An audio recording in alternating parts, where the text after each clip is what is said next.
Hello, listeners, and welcome to this week's episode of The Cult Vault. I'm your speaker, Casey, and for the month of April, we are focusing on the Unification Church.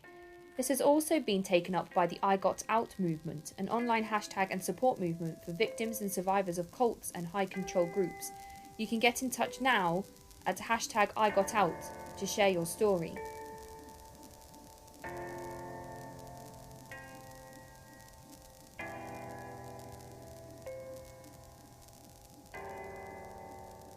A quick disclaimer, Teddy Hose from last week's episode just wanted to clarify a point he made about Sung Myung Moon and where he was born. In the episode, Teddy mentions that Moon was born in Busan, but he may have meant to say Pyongyang. However, he got in touch to let me know that Moon's personal history is often full of contradictions, and so it is hard to know for sure where he was born exactly. Although it is thought that he was born in what is now known as North Korea, and the way Teddy and his family worshipped Moon and his family does resonate with the feudal dictatorship of North Korea, so perhaps there is at least some truth in this part of his heritage.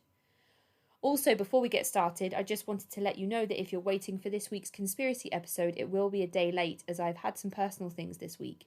But I must say a huge welcome to James, the podcast's newest patron. Welcome to the show and thank you so much for your support. I am excited to have you here and to bring you exclusive monthly content. I have also included your name in the supporters section of my website, cultvaultpodcast.com. This week we continue our coverage of the Moonies with Jen.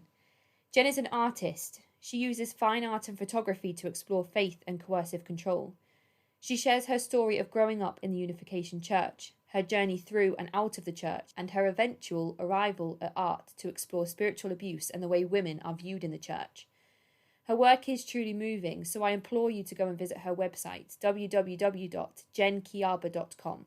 That's JenKiaba.com, or find her on Twitter and Instagram at JenKiaba. But for now, here is her story. So hi Jen, and welcome to the show. Thank you so much for joining me today. You reached out to me recently, and from the work you do online, you also managed to connect me to several other awesome people who, one of which I've already spoken to, and he was delightful, and another person I'm speaking to next week. So thank you so much and welcome. Would you like to start by introducing yourself to the listeners? Sure. Thank you, first of all, so much for having me. I'm Jen Kiaba. I was born and raised in the Unification Church. I left in my early 20s, and today I'm an artist and an educator, and my art very much focuses on the experience of growing up as a young woman in the Unification Church and the various circumstances that brought me to leave, which I'm sure that we will touch on through the course of our conversation today. Yes. I hope so. I'm looking to get into the thick of things. So you mentioned that you were born and raised into the church. So your parents, are they first generation, and did they meet through the church, or were they already together when they kind of found the Unification Church? No, they met in the church. They were matched by Reverend Moon. So Reverend Moon arranged all of the marriages. I think that there were some circumstances where some people did join the church together and they were allowed to remain married. But from what I understand, a lot of people who joined the church with their partner, the marriage was broken up within the church. Because in the Unification Church theology, it was really through Reverend Moon you were supposed to receive the blessing, is what we called it, which was the marriage ceremony. And from an ideological perspective, this is sort of what connected you to like God's lineage. So I'm sure, you mentioned that you spoke to somebody else. I think it was Teddy. And so I don't know how much you and Teddy got into the theology of the church. So I don't want to go over any ground that's already been covered so that, we can cover some fresh things. And so if, lineage and the blessing ceremony is all stuff that you guys have already covered in a previous episode, we can skip around that. But yeah, I think from what I've read, and I've spent a lot of time reading first generation memoirs and even, testimonies from people that are still in the church, it seems as though a majority of people who join the church with either a boyfriend or girlfriend or a marriage partner, that relationship was broken up. That's so unfortunate, because it sounds like if they need to be married by Reverend Moon, is there no opportunity there for just a second ceremony or a second marriage, kind of where they're remarried by somebody new?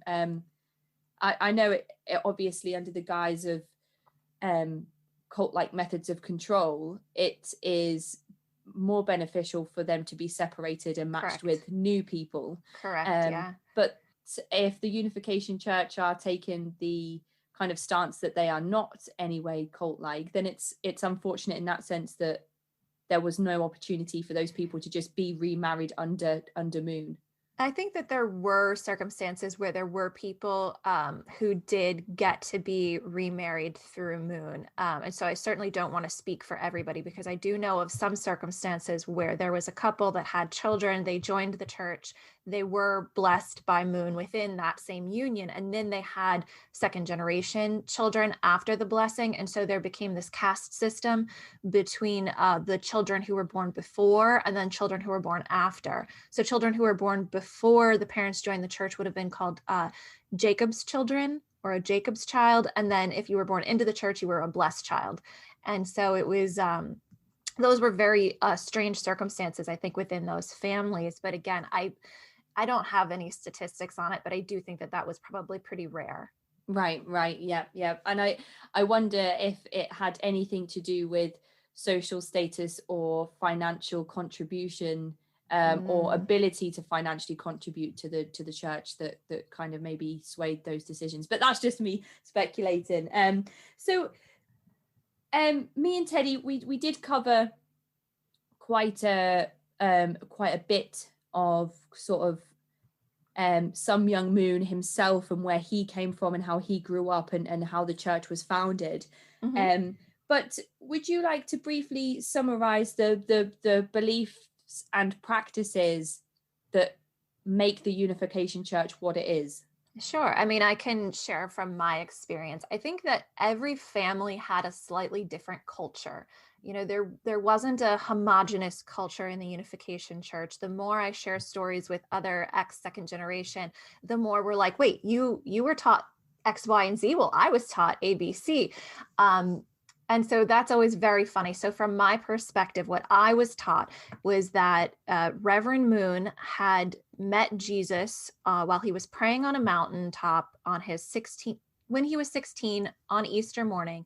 Jesus came to him and told him that Jesus's mission was not indeed to die on the cross, but to have a family where he could then have, you know, the blood lineage of God carried out. And so it was the belief of Reverend Moon, you know, vis-a-vis this supposed vision that Jesus had actually failed in his original mission. And supposedly Moon said no to Jesus twice. And then the third time that Jesus asked, Reverend Moon reluctantly took up the mantle of the second coming to become the Messiah. And I was brought up to believe that despite the fact that I was born physically to my parents, they were not my real parents. Reverend and Mrs. Moon were true parents, and that's what we called them. Or we would use the Korean word abuji for father and omani for mother. And so I think that that was sort of a psychological way in which the group kind of broke the nuclear bonds of our family a little bit. And my family, we grew up outside of a Unification Church hub. So there was pretty densely populated areas like in New York City, Washington, D.C., and like the San Francisco Bay Area. And because my father was getting his advanced degrees, we were a little bit nomadic. Partially because we had 5 children, and it's very hard to get people to rent to 5 kids once they see like how much damage we did to rental properties. But also, you know, as he went from degree to degree, he was changing schools, and so we would move. And so I grew up outside of one of those more insular communities, and I didn't really get to see other church members very often, except for maybe on holy days. So what my parents did is they created a very insular environment within our family. So we had morning service every day at 6 o'clock. We would get up, we would sing holy songs in front of the altar, which was usually like a coffee table or a side table. And we'd have, you know, Reverend Moon's picture on this table.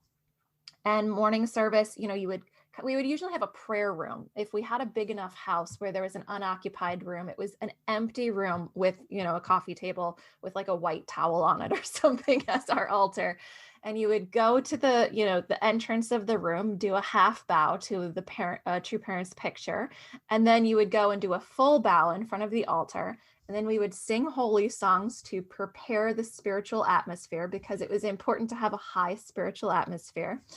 And then you would open with a prayer, and then you would spend like the next hour to hour and a half reading Reverend Moon's words.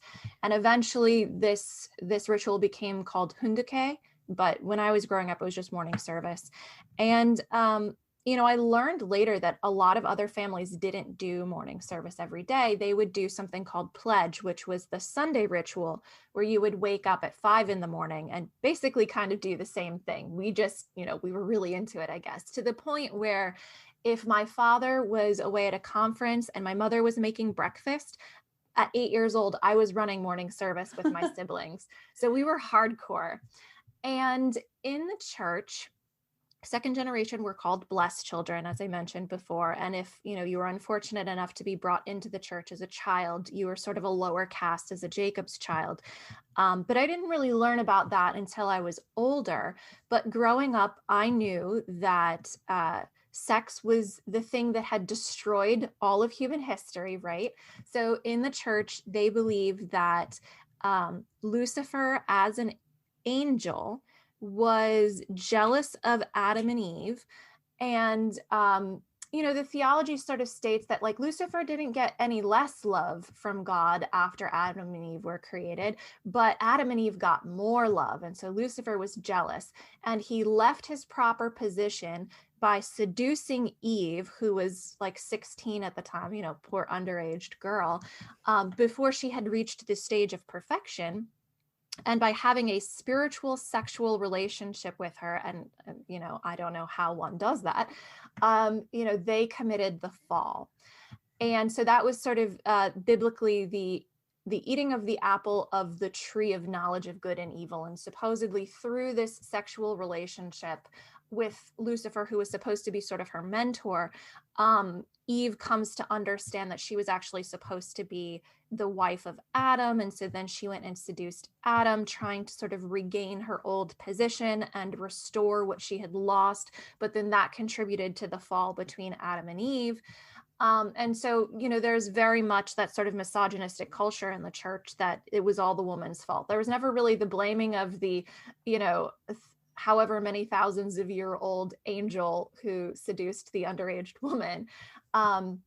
But from that perspective, the church believed that all of human history's lineage, blood lineage, is something that was very important in the church. It was connected to Satan. So Lucifer became Satan after the fall.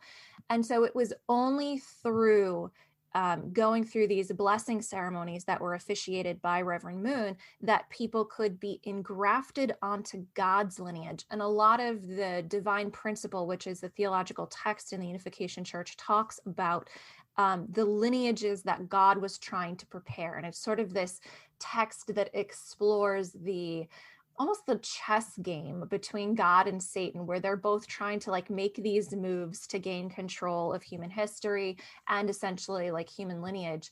And so it was through Moon's marrying of the much younger Hak Jahan that he was able to establish the first, quote, true family and have true children.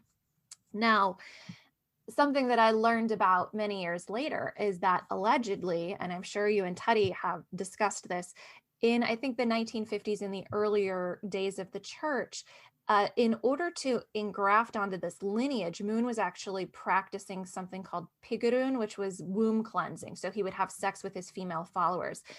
And it's actually not that uncommon in certain religions to have sexual rites. But in Korea, it was not approved of. And so Moon was imprisoned for this act. And I think that when he tried to import the Unification Church theology to the United States, was when he realized that probably wouldn't go over so well with Americans. And so this sexual rite where he would supposedly even have orgies with his female followers became the 3-day ceremony. And so the 3-day ceremony was something that first generation had to go through after their blessing.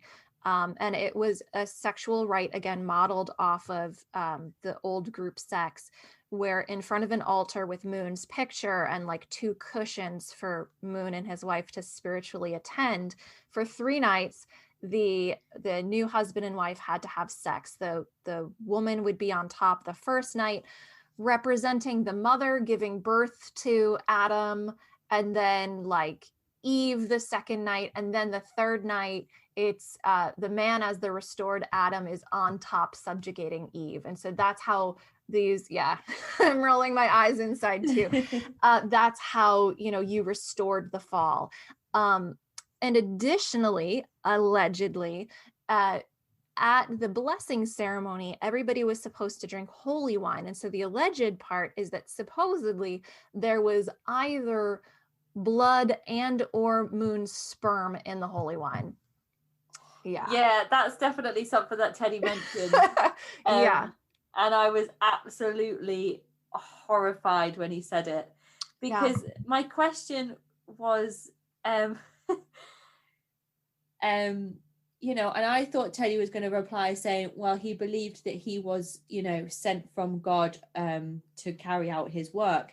But my question was, how was this purification of mankind happening? How was true Father managing to actually physically purify people?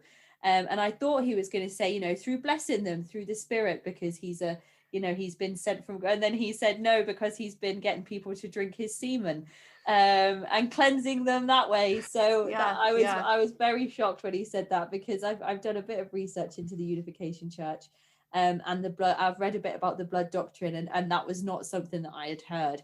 But then I mentioned that it was interestingly similar to Shoko Asahara and what he was doing with his cult. And that was that he was getting people to drink his blood as part of the initiation process into Om Shinrikyo. So I thought that was interesting that those two had those similarities. But you so when you say the blessing, is this you referring to the infamous kind of mass weddings that people will immediately refer back to the Unification Church? Yes. So the blessing ceremony is the mass wedding ceremony. And I don't know why in the doctrine it was a mass wedding, but it was always, as far as I understand, like the first blessing ceremony was 36 couples.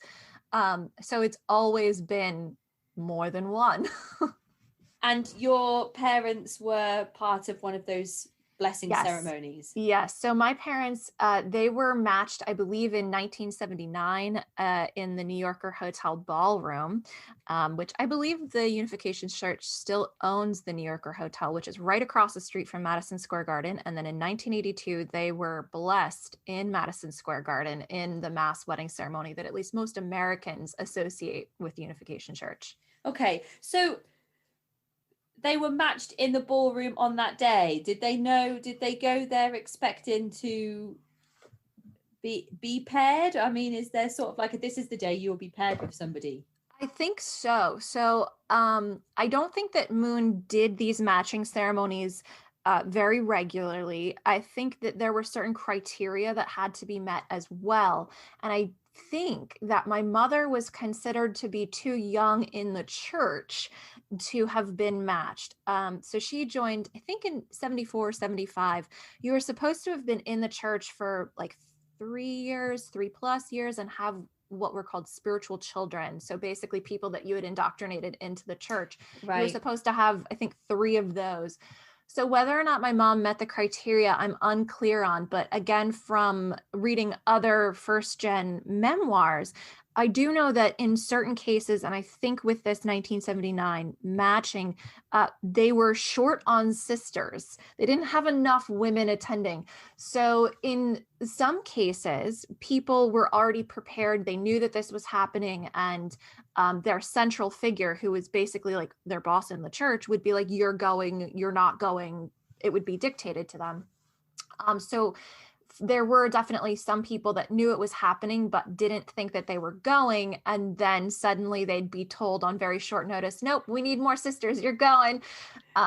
So again, I don't know if that's part of my mother's story.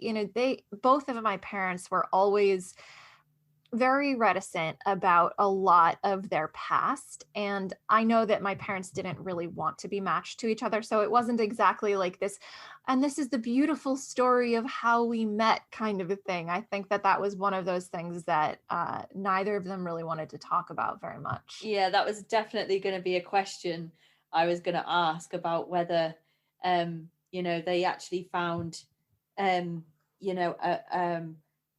just a match under Moon, but a match within themselves as well, whether they felt that they had that connection.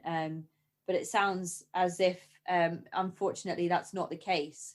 No, I mean, I think that both of my parents were disappointed to be matched to another Westerner, and specifically another American. So there's a lot of racism in the Unification Church. And I think that, if you were to ask different people what like the racial hierarchy in the church would be, you'd get different answers based on people's personal experience. But Koreans were definitely at the top. My perspective as a child was that like all Asians were better than Westerners, but Moon treated the Japanese very, very poorly. So I think if you grew up Japanese, or if you were a Japanese first generation member, you would probably have a very different perspective. But Moon spoke very poorly of Americans, especially American women. And so I think that both of my parents felt as though it was like a punishment to be married to another American. I'm sure that my father would have loved to have a Japanese wife.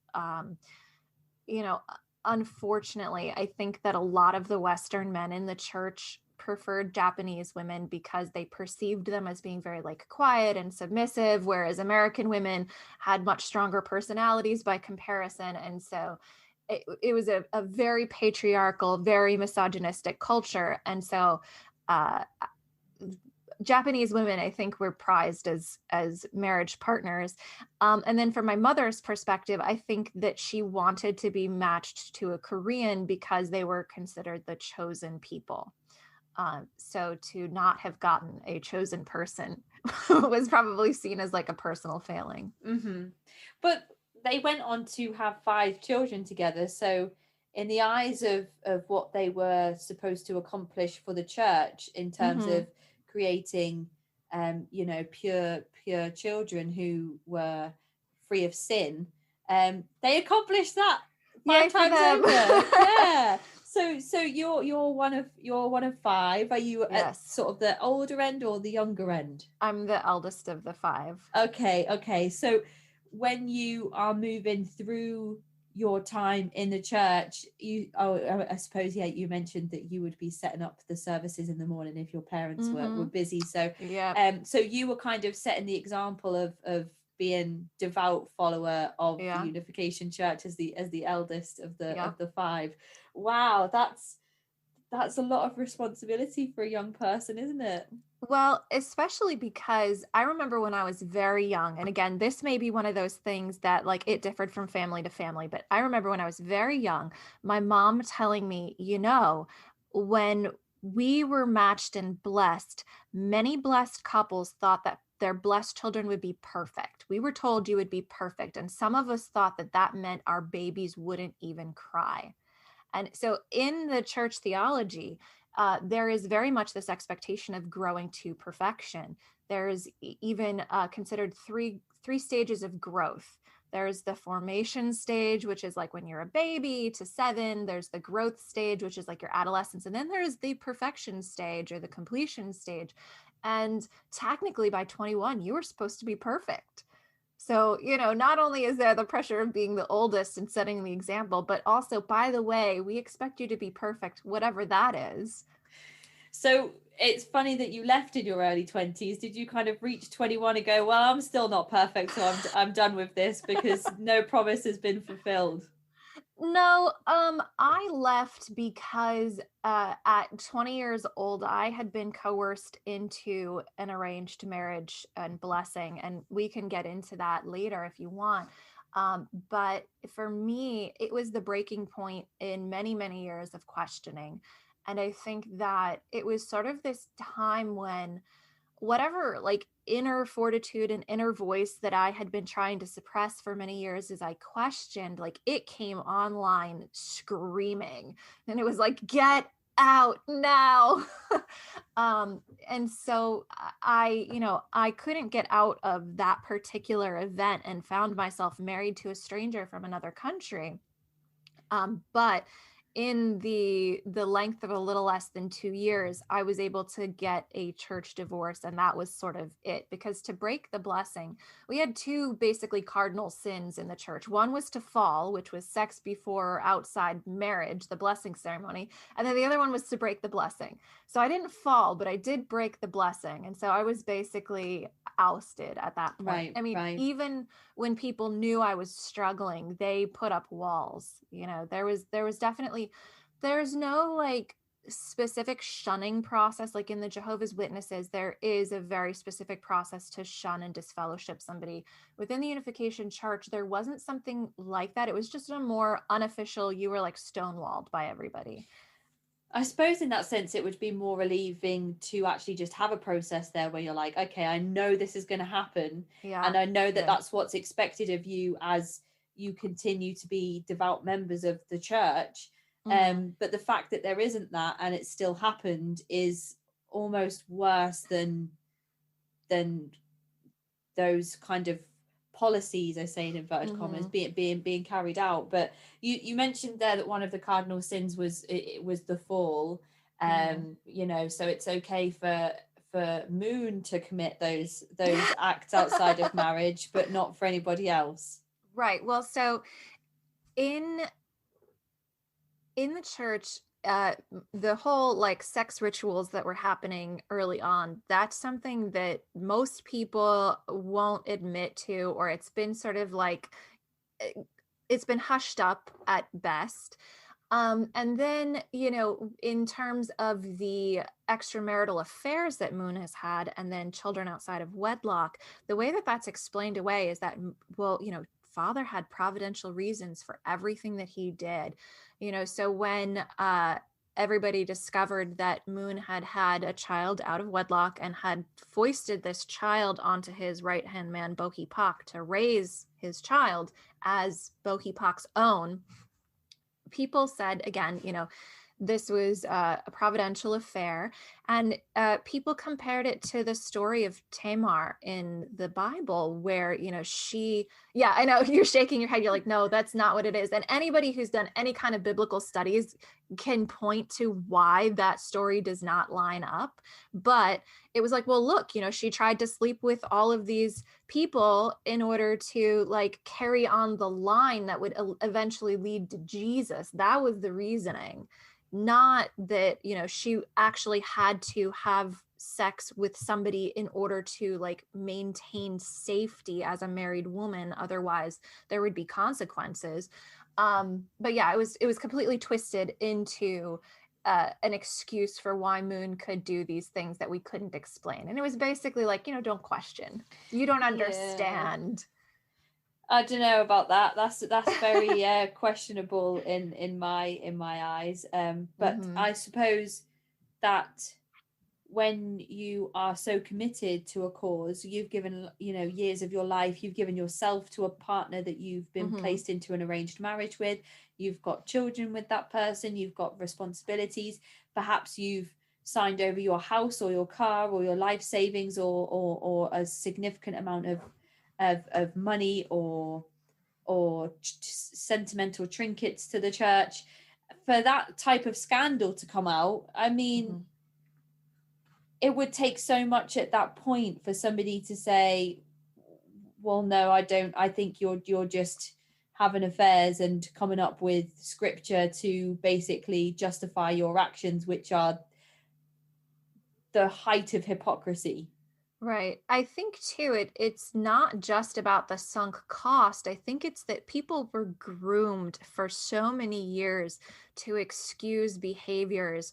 I mean, the fact that like Moon lived in luxury while most members struggled to even hit the poverty line, that's something that any member will explain away to you. And I think that there are so many examples of that, that just over the years, everybody was indoctrinated to a point to accept almost anything, that by the time this affair became public and Nansa Kong released her book, In the Shadows of the Moon, which for many people was very explosive in terms of revealing the how sordid the Moon's lives were, enough people were able to just say like, oh, she's bitter, she's being influenced by Satan, that it was not a far stretch for them to go there.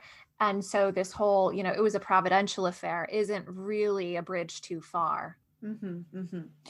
And if you grew up sort of away from those heightened insular groups that you mentioned, what type of, well, you mentioned that you were kind of nomadic as well, in the sense of moving around a lot. So what did your education look like when you were growing up?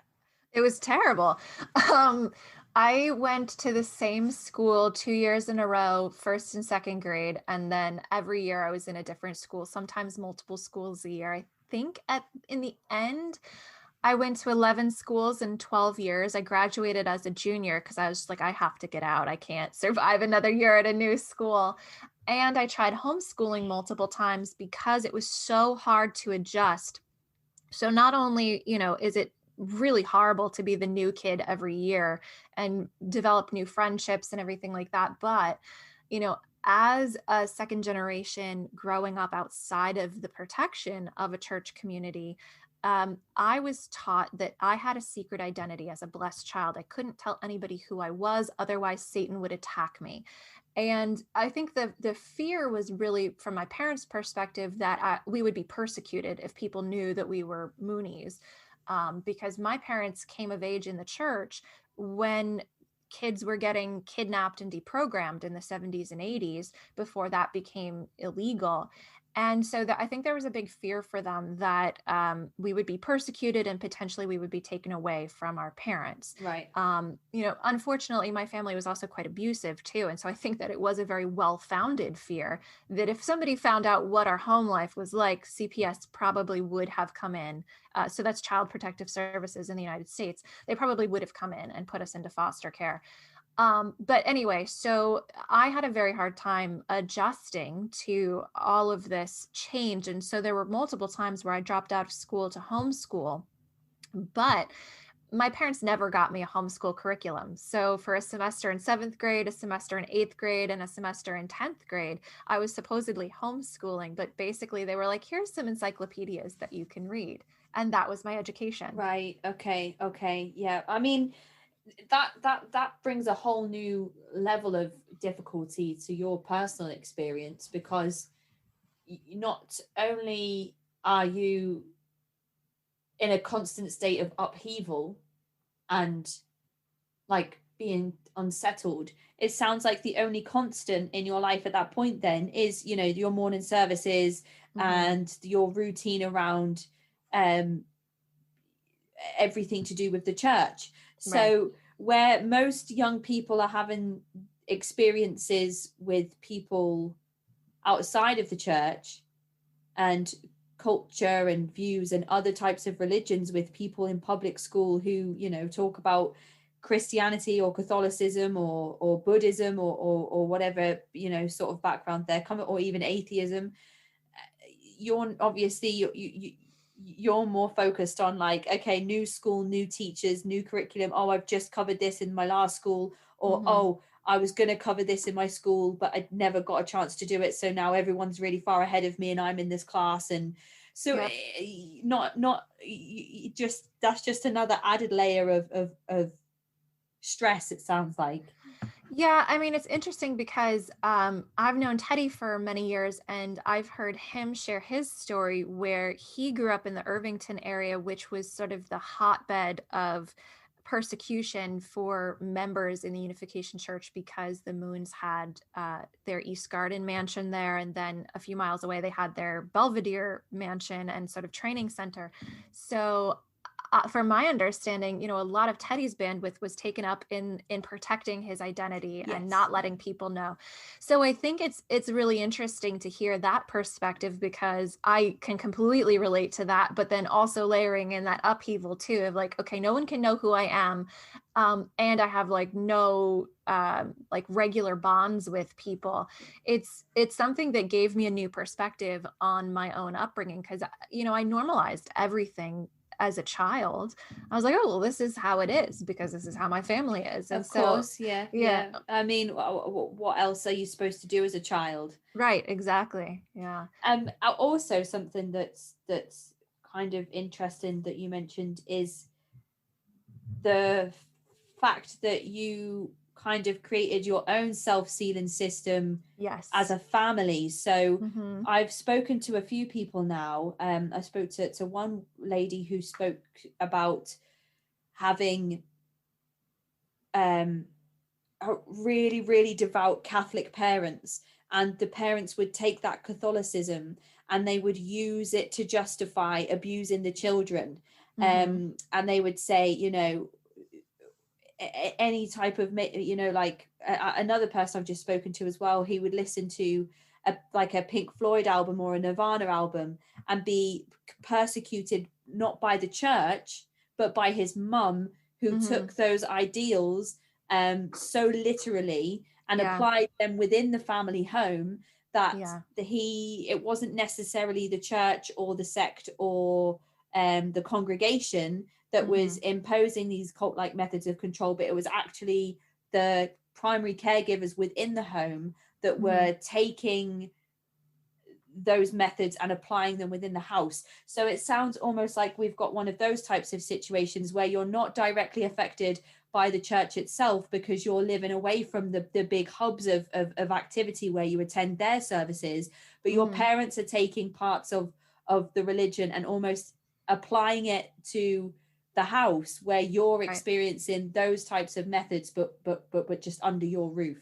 Right. It wasn't until I was 12 and we moved to Arizona that I experienced living in a church community and started to understand what the larger culture of the group was like. But one of the things that I've come to understand in researching high demand groups is that there's a cultic spectrum, and that can go from one-on-one relationships. Domestic violence is very much that model, to the familial unit, all the way up to a larger religious group. And so I think that my family was definitely that self-sealed system within the familial unit, but also underneath the Unification Church. And additionally, I look at my parents' behavior as an adult, and I definitely see that there was both of my parents existed on the narcissistic spectrum. My mother maybe more as a self-righteous narcissist versus my father. And, whether those were inherent mental and psychological conditions that they had prior to the church, or whether it was inherited from the culture of the church and the culture of Moon, who was most definitely a narcissist. I don't know, but it was definitely something that I could see in terms of how the family culture was implemented. Yeah, I think that's the big difference there. And you've just summed up what I was trying to say. You've summed it up perfectly. I always find myself struggling to actually voice what I'm thinking in an articulate way, but you've just come out and said it so wonderfully. But the big difference is that Catholicism and Christianity aren't necessarily cults or cult-like. Branches and sects and congregations within the umbrella are definitely, but the Unification Church is absolutely 100% one of those kind of high controlling, and using those methods of control and using thought reform and indoctrination on its members. And then obviously you're underneath that with your own self-sealing system as well. So when people talk about having these cult-like family environments underneath sort of the guise of Catholicism or whichever religious movement the parents or primary caregivers may be using as their kind of influence, there's the opportunity there to kind of look at Christianity as a whole and say, well, actually, what you're saying and what you're doing is not the same as kind of what Christianity stands for as a whole. Whereas the Unification Church is very different in that sense, because you're then almost like in another hierarchy of another hierarchy of all those really difficult manipulation tactics and kind of almost brainwashing. So yeah, that's definitely a different perspective that I haven't come across speaking to other Unification Church members and ex-members. But what was it like for your siblings growing up at this point? Do you speak to them about it, or are you kind of all just feeling the same level of like being unsettled? All of my siblings, as far as I know, are out, but the level to which we talk about our experiences can be very different. My sister is the next closest in age to me, and she and I have spoken pretty extensively about our experiences. And she and I used to keep up a blog together that we would kind of write back and forth to each other, just, sharing memories and things that happened. My brothers, I don't think that they had the same level of indoctrination. They didn't go to as many like workshops and camps as my sister and I did. And, when I say workshops and camps, like I'm really talking about indoctrination activities where, we'd be sent away for a week and we'd be stuck in lectures almost all day with very little breaks. I don't think that they had that level of influence. I don't know why. I don't know if it was money or just like the family was so unsettled by that point. And I think that, even between my sister and myself, I was definitely sent on more of those kinds of activities. And so my sister had a different experience. I think that from family to family and sibling to sibling, everybody has a unique history with the Unification Church, just based on how their parents implemented the teaching in raising each child.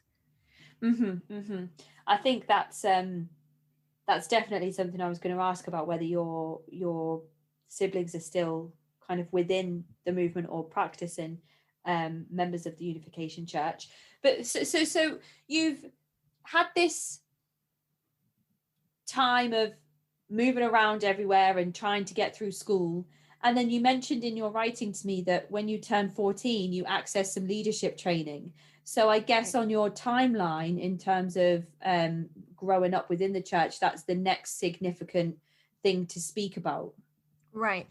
Yeah. I mean, I had been sent away to camps as young as 8. So this was sort of nothing new for me. But by the time I was 14, I was in high school.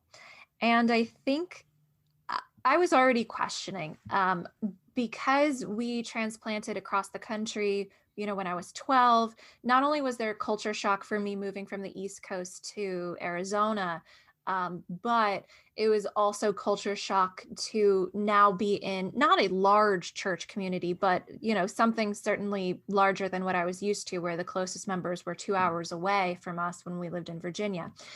And so by the time I was 14, I was like, I think these people are weird. Like I remember telling my mom often, I think first gen are weird. And I'd be like, why are they so weird? I don't think that I had the language to say, I feel like these people are untrustworthy, but I'd had experiences with them as young as 8, where like they were threatening to hit me. And I was like, I don't know you, you're a stranger, you're not allowed to touch me. I wasn't taught bodily autonomy by any means, but I was just like, who is this person and how dare you? And so that started me kind of down this path of examining their behaviors, and also comparing it to the few experiences that I had with, quote, normal adults like my teachers. The contrast was staggering. And so by the time I was 14, I was in high school, and I had developed a very close group of friends in high school, and I had a boyfriend. And so this was all very secret, hush, hush. But I think that my mom knew enough to know that I was in danger, because I was starting to get rebellious. I was starting to curse her out. She'd be like, "You're so low spirited," was the language that she would use. And so she sent me away to California the summer after my freshman year to this leadership training. And it was essentially like assistant counselor training for a workshop that would take place a little bit later. But it was very much like a boot camp. So they called it Hell Training. And Hell Training was basically like this thing that had been established by one of Moon's sons-in-law as he took up leadership of the CARP branch of the church, which is the Collegiate Association for Research of Principles, and it is the front group that they recruit on college campuses in the United States. Right. I don't know if they do in the UK. And so this person decided to create these training programs for second generation to try to mimic the experience that our parents had in conversion. Now, if you study the way that the Unification Church converted people, there is a lot of resonance between that and the way that prisoners of war in the Korean War were treated. So, you know, again, I don't know if you and Teddy went through any of this, but basically they were implementing, you know, what you might call torture for young children. And so that meant, you know, doing long runs out in the heat. It meant being woken up in the middle of the night to do what were called unison jumping jacks. So I remember one night, it was 3 a.m. and one of the leaders woke us up with a whistle, like a lifeguard whistle, just blowing it. And we were all sleeping on the floor in our sleeping bags, and it, you know, scares you awake in a panic. And we were marched outside to this blacktop in the backyard and told to do jumping jacks. Now, I don't know if you and Teddy talked about unison jumping jacks, but you had to be in complete unison as somebody counted. And not only did you have to be in unison up to the number, but sometimes they'd be like, all right, now skip number 57. And if somebody did a jumping jack or shouted at 57, you started over again. So it was this very repetitive thing that you could do for hours, sometimes while chanting. Mm-hmm. And the chant that we did was absolute faith, absolute love, absolute obedience. So you have like 20 teenagers in their pajamas, barefoot, out in the middle of the night, doing jumping jacks and chanting that over and over again. And I grew up believing that I wasn't brainwashed. So then after about a week of this, we were taken to the workshop where we would be assistant counselors, and they continued to use the whistle. Anytime we heard a specific whistle pattern, we had to drop anything that we were doing and do push-ups to demonstrate the beauty of absolute obedience to the campers. So yeah, it was pretty intense. And I think that compared to what older teenagers went through at like Camp Sunrise when they were doing Hell Training, I think that this was just like a taste of it.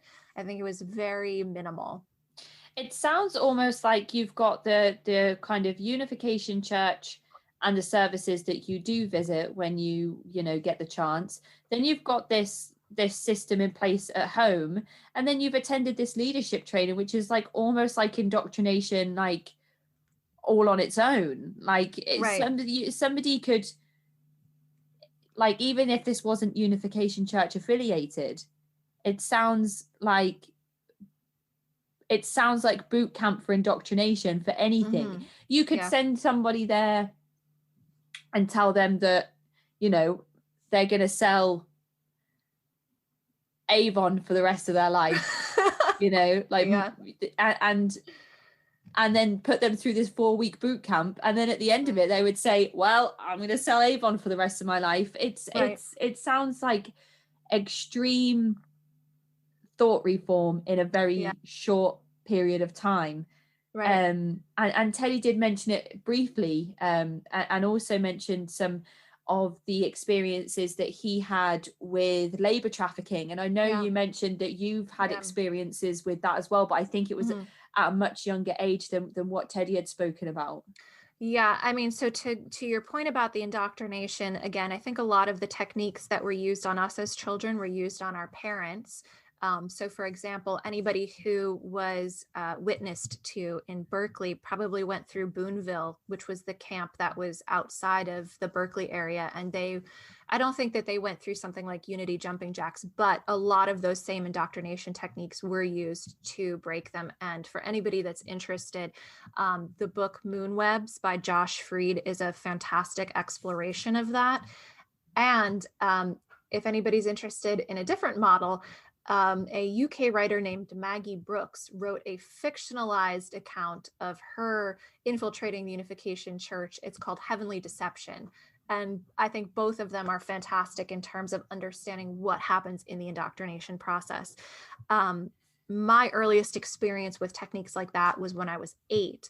The first time that I think I was ever labor trafficked was when I was 12. And so I had moved to Arizona. And I think that, so within the church, there's various like leadership roles. I think in a more populous city, you might have had a city leader, but in Arizona, it was still a sparsely populated area. And so we had a state leader. And the state leader was also a state representative in the Arizona government.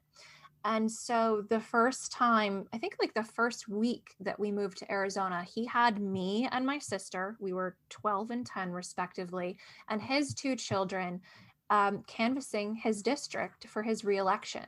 So he would drop us off in a neighborhood with pamphlets and signs, and my sister and I as a pair and his children as a pair, we'd go knocking door to door trying to basically do election work.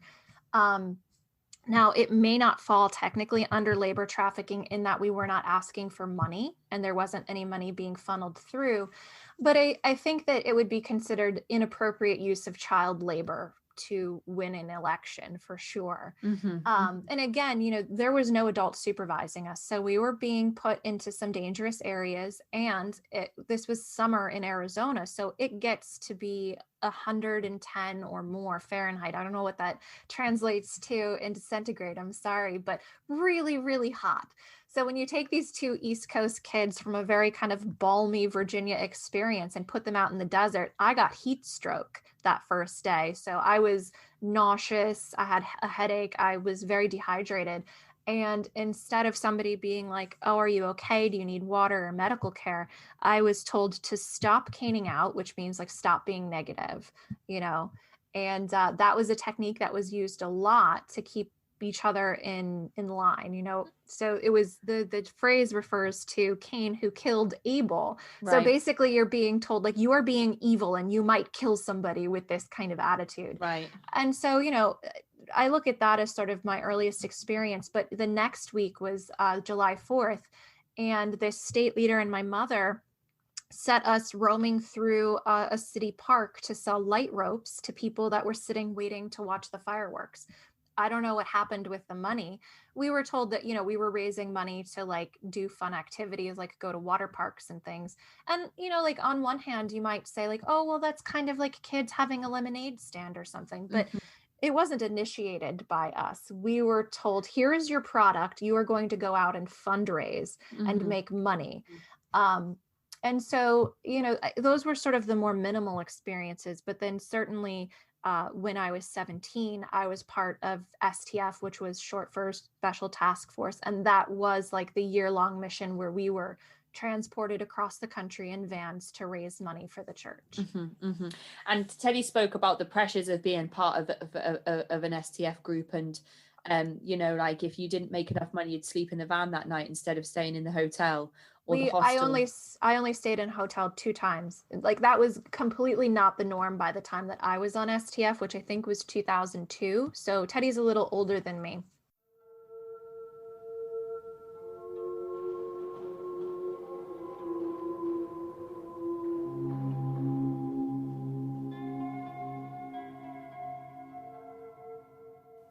Looking for your next true crime podcast binge? Do you love all things crime, cult and controversy? Then check out Crime Juicy Cocktail Hour. Every week, the girls Carrie Ann, Krista and Becca research and pick apart juicy topics from alluring cult leaders to cold cases to human trafficking and much more in their multidisciplinary think tank over drinks. Sometimes they even call in the experts. So grab your juice and tune into Crime Juicy Cocktail Hour on Spotify, Apple Podcasts, Stitcher, or wherever you get your podcasts.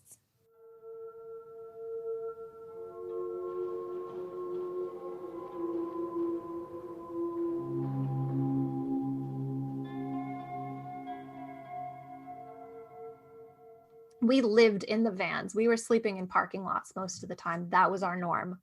It was just... Yeah, it was not a punishment. I mean, you were shamed if you didn't make enough money. Like, I had to report my goal every morning. If it wasn't a high enough goal, people would be like, no, you need to break through to crush out. So crush out means like make a lot of money. You were supposed to break through with Spirit World, you know. If I didn't meet my goal, there was also shame. So I had to report at the end of the night as I like folded up my money and handed it up, how much money I had made and reiterate what my goal was. So if I didn't make it, everybody knew. And then the team captain reported all of those numbers per person up to headquarters. So it was never like, oh, you didn't make enough money this week, you're not sleeping in a hotel. It was like a treat if we got to stay.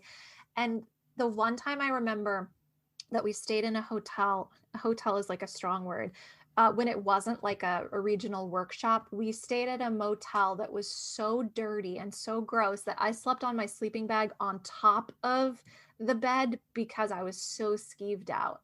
And like, I'm the kind of kid that like when my mom took us hiking one time, instead of taking us to a campground, she pulled over on the side of the road, had us crawl under barbed wire, and we slept out in the desert. And I was cool with that. So this motel was nasty. You'd rather be in the van at that point. I would have rather been in the van or in the dirt than in this motel. And I think that there was like drug deals going down and prostitution at this motel. So it was, you know, it was not a lot of money that we were spending. Yeah, I mean, these kids to stay. What's the incentive to join that program for a year? Obviously, it's to kind of raise money for the church and... Well, it was compulsory too. I mean, it wasn't said that it was compulsory. I was going to say, how do you get people to do that if they kind of catch wind that they're going to be sleeping in a van for a year?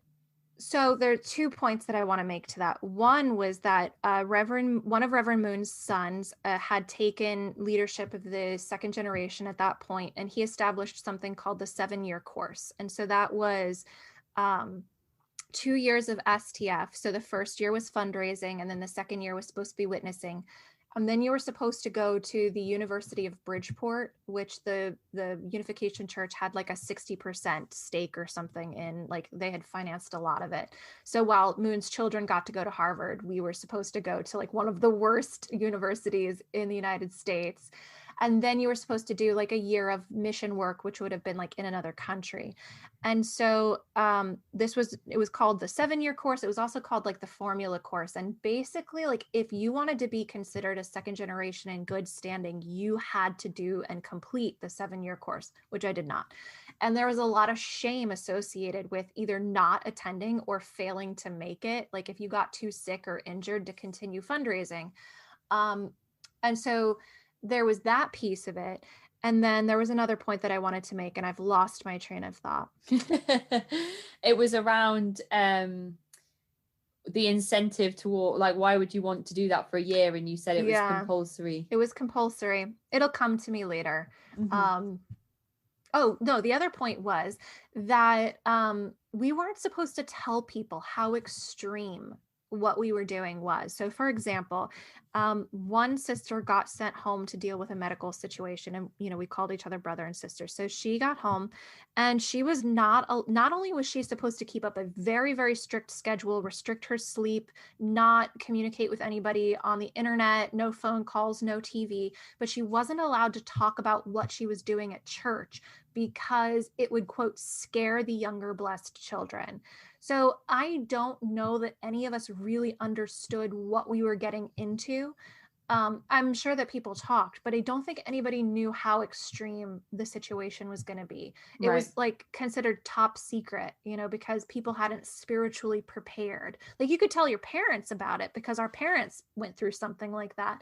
But even when I talked to my mom about it, she was on what was called mobile fundraising team, which was sort of the precursor to STF in the 70s and 80s. And she did that for several years.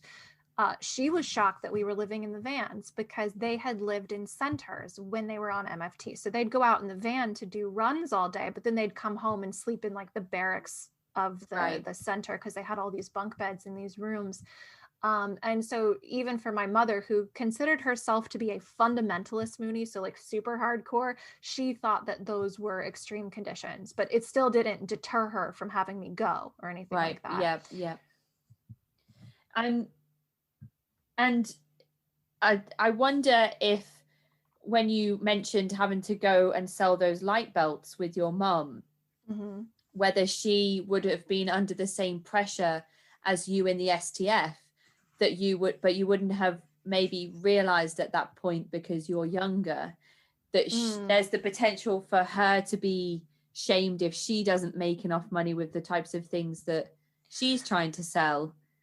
I think that my family always had money concerns, being a large family. And, anytime people worked for the church, you didn't make even what would have been considered a standard wage. So again, a lot of members lived under the poverty line. I don't know if there was any kind of reporting up in that. I think that she and the state leader of Arizona at the time looked at this as like spiritual training for us. Right. Yeah. That I don't think that STF had been conceived of at this time. I could be wrong. But I think that, the state leader had spent 10 years doing MFT. So the mobile fundraising team, he was even like a team captain. And so I think that he looked at it as like, this is how you train people, you know, and he couldn't necessarily like make the distinction between these are children, not, members who are adults and of age. So I just think that that's how he thought that you like created good little Moonies, and I think that my mother respected him because he was her quote central figure, and he was more senior to her in the church, having spent more time. I think he joined earlier. He was a leader and he had been on MFT for so many years, that I think that she just sort of went along with what he said, like, oh yeah, of course, this is how we make our children better. Like he even had us scrubbing his kitchen floor one day as an activity. We got toothbrushes and we were scrubbing the grout in the kitchen floor, and that was supposed to be like our fun activity, our get together for the week, and my mom was okay with this.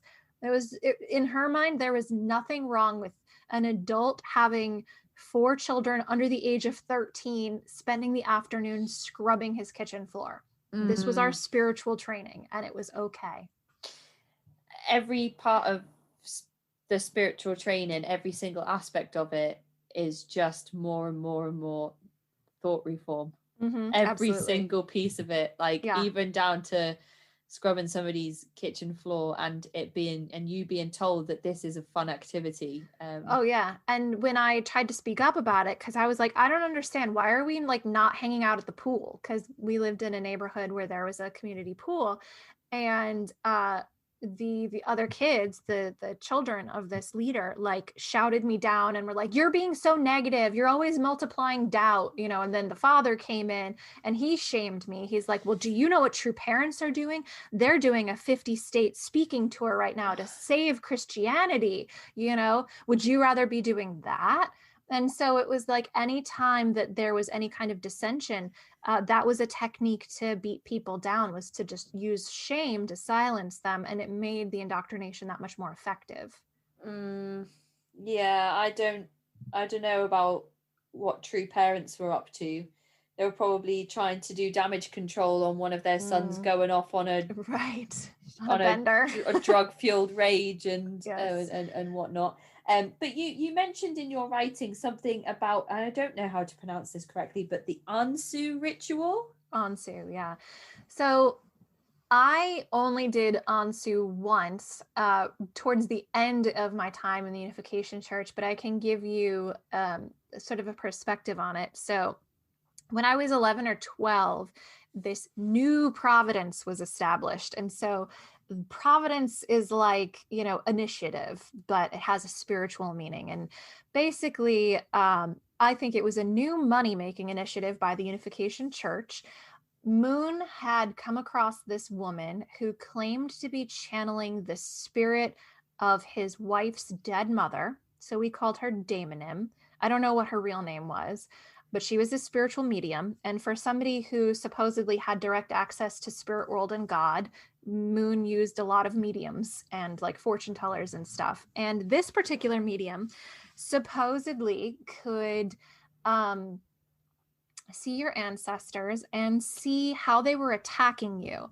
And this sort of new belief system that was established was that evil spirits and your own ancestors could attach to your body, and they were the cause of all sickness, all mental illness, everything. So if you got cancer, it was either because you had set a condition for evil spirit world to invade, or your ancestors were attacking you. And the only way to get rid of them was to go to this place called Cheongpyeong in Korea, which is it's in this lake district in Korea, and it's a piece of property that the Unification Church owned, or still owns actually. And you had to do this ritual called onsu, which is a repeated slapping motion on your body. So there will be somebody who's leading the ritual, and they'll call out various body parts. And there are other people that are beating these traditional drums to a beat. And you are hitting yourself where they tell you to hit. So someone will call out head, and you take both of your hands and you start tapping your head. And then you'll do that for however long. And then someone will call out another body part, and then you start hitting another part of your body, all while singing this holy song called Grace of the Holy Garden over and over and over again in Korean. And Daimonim would go around the room. So it's this, now it's done at this palace in this big hall. But I think in the days when I was like 12, it was literally like people in tents. But she would go around the lines of people, and she could see the spirits that you weren't getting out. So she would hit you, and sometimes your neighbors would hit you, and people would come out of these like black and blue. And you would do it for like an hour and a half at a time, multiple times a day. So if that's not a brainwashing technique, I don't know what else is. But you had to pay to do this. Not only did you have to pay to get to Korea and to Cheongpyeong, and pay for the workshop fees, but then there was also something called the ancestor liberation fee, and you had to liberate, I think, 240 generations back on the mother's side, the father's side, and then like 2 grandparents' sides too, to cover all your bases. And so you had to pay X amount per generation, or per like block of generations. If you were Korean, it was cheaper. If you were American, it was middle of the road. And if you were Japanese, it was much more expensive. And so I remember being, again, 11 or 12, and asking my mom how this was different from indulgences, because before she had met the church, she had converted to Catholicism. And one of the things that she could not agree with in Catholicism was indulgences. And so I remember her telling me about that prior to this Cheongpyeong providence. And so one night when we're having tea, I'm like, Mom, how is this any different than that? She's like, no, it's completely different. So yeah, that's onsu. And you couldn't just like sit at home and do onsu. It had to be in a supervised setting, generally in Korea. The one time that I did it was at the Unification Theological Seminary in Berrytown, New York, when one of Moon's children led an onsu session. And I was like, this is it. I'm done. I'm never doing this again. This is weird. And the thing you mentioned about the ancestors as well, I interviewed a lady a while back, and she mentioned that you basically pay a ton of money to save the souls of ancestors that died like hundreds of years ago. Yeah. So I think somebody did the math one time, and basically like, if you go to X number of generations back, like we're all related. So the amount of overlap that has been paid to liberate these ancestors is incredible. But I looked it up about 6 months ago, and I think at that time it was about $12,400 to liberate all of the ancestors. Now, you also have to bless your ancestors too, and that's a completely different fee as far as I understand. Okay. So yeah, as an American, you can expect to pay, I don't think it's even $12,400 per family. It might be per individual, because everybody's lineage is slightly different. So yeah. It's quite pricey to be a Unification Church member. Yeah, it sounds, and when you were talking about sort of having those things attached to you and only being able to get rid of them in a certain way, that sounds like engrams within Scientology as well. Yeah. So obviously the process to get rid of them is a bit different than tapping yourself repeatedly on the head or the armpit or wherever you're being told to hit yourself for Right. 3 hours at a time. But your timeline now seems to sound a bit like labor trafficking and then leadership training at 14, and then you have the STF at 17, then you've had this Ansu ritual that you've experienced, and then somehow you end up in this situation where you're placed in an arranged marriage. So just talk us through sort of the start of how did that subject get approached into sort of ending up in this situation? Well, we would have to rewind a little bit to get there. When I was 15, my mother decided, and decided might be a very strong word, but she broke it to me that she thought that my father had been sexually abusing all of us children ever since we were little. None of us have any memory of it. And I've spoken to mental health professionals who think that, my mother might have been on the borderline personality disorder spectrum. And this seems like a very kind of BPD thing to accuse somebody of this. So, my father was a very abusive man, so I can't absolve him of everything, but the sexual abuse allegations is not something that I can lay at his feet because, again, none of us had any memory of it. But my mother decided that she was going to run away with us kids. Now, she had been grooming us to believe this for a very long time. I remember the first time that she had dropped hints about it. I was very young. Right. And my brothers were like in diapers because she had said to me, have you ever touched your brothers inappropriately? And I was like, I change their diapers every day. I might have accidentally touched them. Like, it gets messy down there. And, so I was anywhere between like 6 and 10, given how old my brothers were at that time. And so this was something that, she had been sort of socially grooming us to believe this for a long time, but she had never said outright. So when I was 15, she reveals these allegations and she runs away with us. But that has to be kept a secret because in her mind, if we had been sexually abused by our father, it would have been us falling. And she believed that that could never have been, God couldn't forgive it. So we could have potentially lost our status as blessed children and nobody could find out. So she lied and said, my mission, her as my mother is taking me here and your father's mission is going to take us there. And that was sort of the facade that we kept up. But what this did was it put me into this sort of conundrum of, no one's going to want me if they find this out. There were any number of family secrets in the church that could get you kind of ousted. And certainly this would have been one of them. And so now I have this additional sort of layer of secret identity that I have to protect, not just a blessed child, but potentially a fallen blessed child who has no memory of what may or may not have happened. And it was imperative to my mother that not only do we not reveal this because, she didn't want us to be exiled from the church, but she didn't want to ruin my matching opportunities. And during a church activity, it was called Pure Love Alliance, when I was 14, where we were like marching and trying to promote abstinence before marriage, which was a front for the Unification Church to get federal funding to teach abstinence only education in the church or in public schools rather. I met somebody that I started to have feelings for who was also in the church. And over time we became very close emotionally. And he was the only person that I told about these allegations of my mother's. And he was like, oh, wow, the same thing happened to me. It wasn't my father, but I understand what you're going through. And so we bonded very much over this shared secret. And I kind of became convinced that like, this is the only person that's going to be able to understand me. And when I was 16, Moon decided that he was going to stop matching the second generation. So it became very important to me to somehow kind of control my own destiny around this matching and blessing.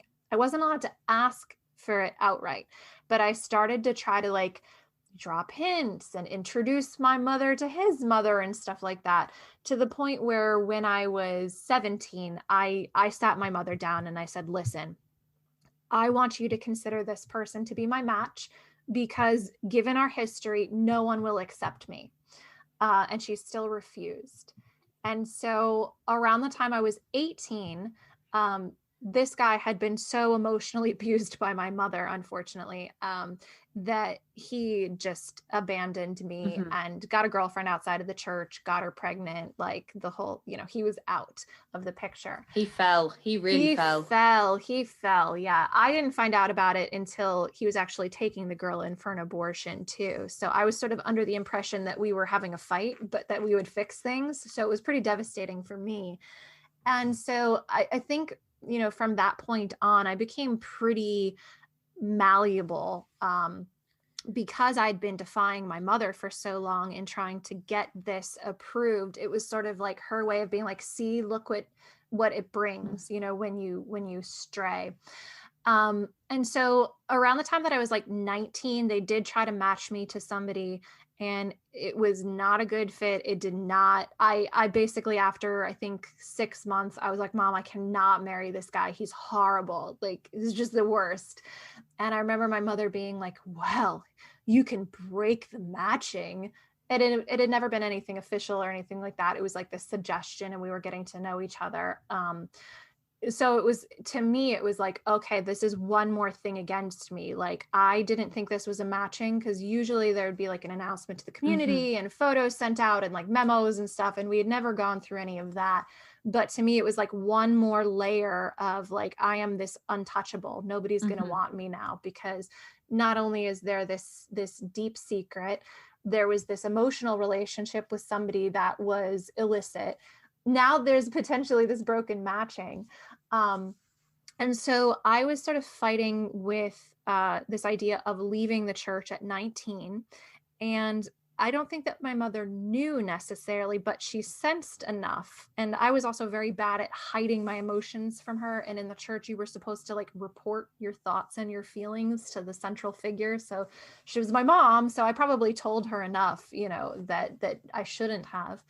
That she sent me again to this round of indoctrination activities. And I remember one of them was before and after every lecture. And again, these were lectures that I'd been hearing ever since I was very little, and they'd be very, very long.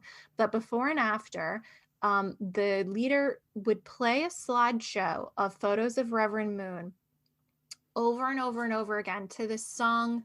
God, what was it? The Reason. Is it by Hoobastank? Yep. I hate that song. So they'd play that song on loop in a dark room with these pictures of Reverend Moon over and over again. And so I remember like we were supposed to put our hands up in the air, and we'd supposed to be like praying in our hearts or whatever.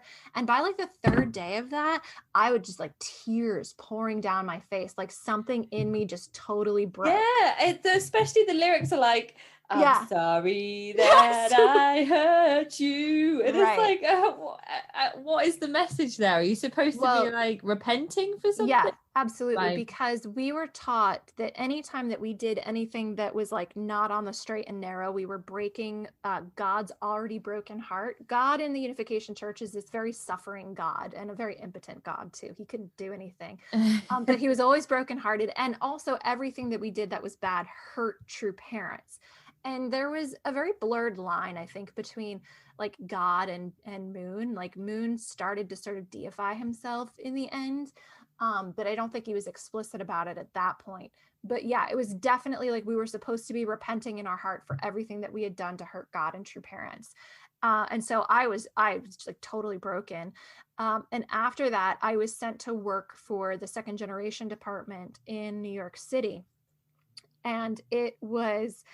I thought I was going to get a room in the 43rd Street building that the church owned, because they have like dormitory style accommodations there. I arrived, I find out I'm going to be paid $100 a month, and I'm sleeping on the floor of a room with a bunch of missionaries. Right. And they would like get up at like 2:30 in the morning to go out for their mission and fundraise. So completely broken sleep. I'd have to be in the office by 6 o'clock in the morning for our morning services, Hundake. I'd work until like 8 o'clock at night. And I was living off of rice and kimchi every day, because unless I took my money to buy like a 99-cent slice of pizza, I wasn't eating otherwise. And so I was working for the church for like 3 months, sometimes literally sleeping in the office under my desk because I couldn't sleep in the missionary room, because they'd play Celine Dion all night to drown out the sirens that you would hear in New York City. And they'd wake up at 2:30 in the morning, turn the lights on, get dressed. So yeah, I started sneaking into the office to sleep. So you can imagine the level of indoctrination at that point. Yeah. Sleep deprived, food deprived, and just constantly being subjected to conditions that would just addle your brain. I went home right before Christmas, because we celebrate Christmas in the Unification Church, but also New Year's Day is God's Day, which is like the highest holy day. So I was going to go visit my family. I used the last of my stipend to buy the train ticket home, and I arrive, and I guess by like between leaving New York City and arriving upstate in New York, there had been this announcement that Moon was going to do a matching for the first time in like 4 years. Right. And so I arrive home, and my parents sit me down, and they're basically like, you have to go to this, because like you are the example in our family, right? And if you have trouble getting matched, it's going to be a problem for your siblings. Moon was in his 80s at that point, and my mom was like, who knows how many more matchings father will do. And I kept being like, I don't know, I'm not ready, I'm not comfortable with this. And she goes, Jenny, if Jesus came to you and said he had found your perfect spouse, what would you say to him?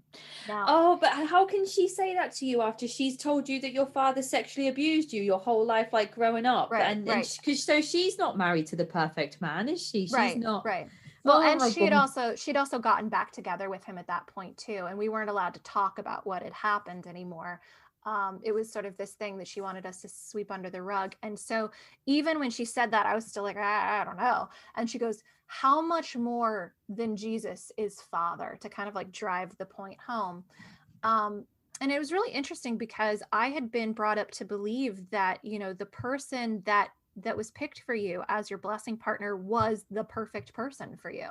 But that didn't necessarily mean that you would be happy with this person. It meant that like this person would bring out whatever you had to work on to become perfect. So anyway, at that point, I was so indoctrinated that I was like, okay, fine, I guess so. And I was under the impression that it was just a matching ceremony, that I might have like, years to get to know this person before going through with a blessing. But when she dropped me off at the East Garden Mansion compound, I get to this ballroom, and not only do girls have their wedding dresses there, but then somebody tells me, yeah, no, there's going to be a blessing in 3 days. Oh like, my goodness. You're not leaving. You're not allowed to leave. And I was freaking out. I was borrowing people's cell phones, because I didn't have a cell phone in those days, calling my parents, begging for them to come pick me up. I was like, I can't be here. I can't do this. And I worked my way up the leadership chain of command to the point where I got to the highest person there. And I went into this office with him, and I was like, here is why I cannot do this. And I gave him like my full confession. This is what my mom accused my dad of. How could I like be in a relationship with somebody when I'm dealing with the trauma of this? I don't know if it's true or not. And I'm like finished sobbing, snot pouring down my nose. And he looks at me and he goes, you know what I think? I think you're chicken shit. Oh, and fantastic. I was just like, yeah. Wonderful. And I was like, you're right. I am chicken shit, because again, totally indoctrinated. And so 3 days later, I was married to a complete stranger. Yeah. My goodness. What was his name? What did he look like? I don't want to share his name, but he was very, very tall and gangly, from Norway, very, very white, did not speak very good English, like very kind of younger than me too, still in high school. So I think he was like 2 years younger than me. Yeah. So very immature. Like he was a kind person. He was a nice person. But also again, very indoctrinated into Unification Church teaching. So like when I didn't tell him something, like if he found out that I had a doctor's appointment and he didn't know about it, and he was in Norway and I was in the United States, he'd call me up very angry that I didn't tell him. And he'd be like, I am your husband. I am the subject, because in Unification Church theology, the man is the subject and the woman is the object. And so I was supposed to submit to him. So yeah, it was not a good relationship, but I don't think that he was a bad person. I think that he was just very, very young. And it was funny because I remember talking to him early on and being like, I don't believe in this. Like, why would we do this? And he's like, I don't know if I believe in it either, but I think we can make it work, And so that's the level to which he had been indoctrinated. Yeah. And I mean, just to go back on a few things you've said, which were just breaking my heart when I was just listening to you talk about it.